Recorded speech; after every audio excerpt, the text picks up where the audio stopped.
بسم اللہ الرحمن الرحیم۔ السلام علیکم ورحمۃ اللہ وبرکاتہ۔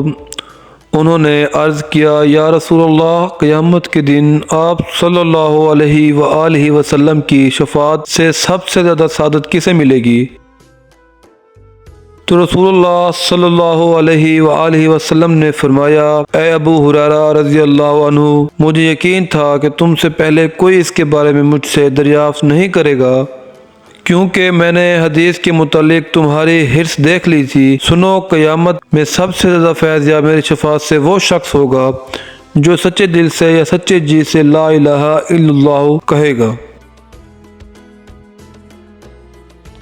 اگر ویڈیو پسند آئی ہو تو لائک کریں، کامنٹ کریں اور شیئر کریں۔ مزید پیاری پیاری احادیث سننے کے لیے ہمارے چینل کو سبسکرائب کریں۔